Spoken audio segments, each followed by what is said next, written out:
Hello everyone. So మీలో ఎవరికైనా మనం హోలీ ముందు రోజు హోలిక దహనం ఎందుకు చేస్తామనేది తెలుసా? తెలియని వాళ్ళ కోసం ఈ స్టోరీ అనమాట. పూర్వం హిరణ్యకశపుడు అని ఒక రాక్షసరాజు ఉండేవాడు.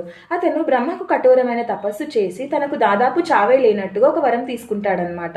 సో దాంతో తనకు తాను తన దేవుడి కన్నా గొప్ప అని ఫీల్ అయిపోయి తన ప్రజలకు కూడా తనకు మాత్రమే పూజలు చేయమని చెప్తాడనమాట. హిరణ్యకశపుడికి ప్రహ్లాదుడు అనే ఒక కొడుకుంటాడు. ప్రహ్లాదుడు చాలా పెద్ద విష్ణు భక్తుడు. ఇది నచ్చని హిరణ్యకశపుడు తన చెల్లి హోలికాని పిలిచి ప్రహ్లాదుని చంపేద్దామని ప్లాన్ వేస్తాడనమాట. సో హోలిక ఏంటంటే తనకి బ్రహ్మ దగ్గర నుంచి ఒక వరం ఉంటుంది. అదేంటంటే తను ఎప్పుడైనా మంటలోకి వెళ్తే తనకేం కాదనమాట. సో ఒకరోజు హోలిక ప్రహ్లాదుని తీసుకొని చితి పైన కూర్చుంటుంది. చితికి మంట వెలిగించగానే ప్రహ్లాదుడు విష్ణు ధ్యానం చేస్తూ ఉంటాడు. విష్ణుమాయ వల్ల ప్రహ్లాదుడికి ఏం కాదు, కాకపోతే హోలిక చనిపోతుంది. సో చెడు మీద మంచి ఎప్పుడు గెలుస్తుంది అని చెప్పడానికి మనం ఎవ్రీ ఇయర్ హోలికా దహనం చేస్తామన్నమాట.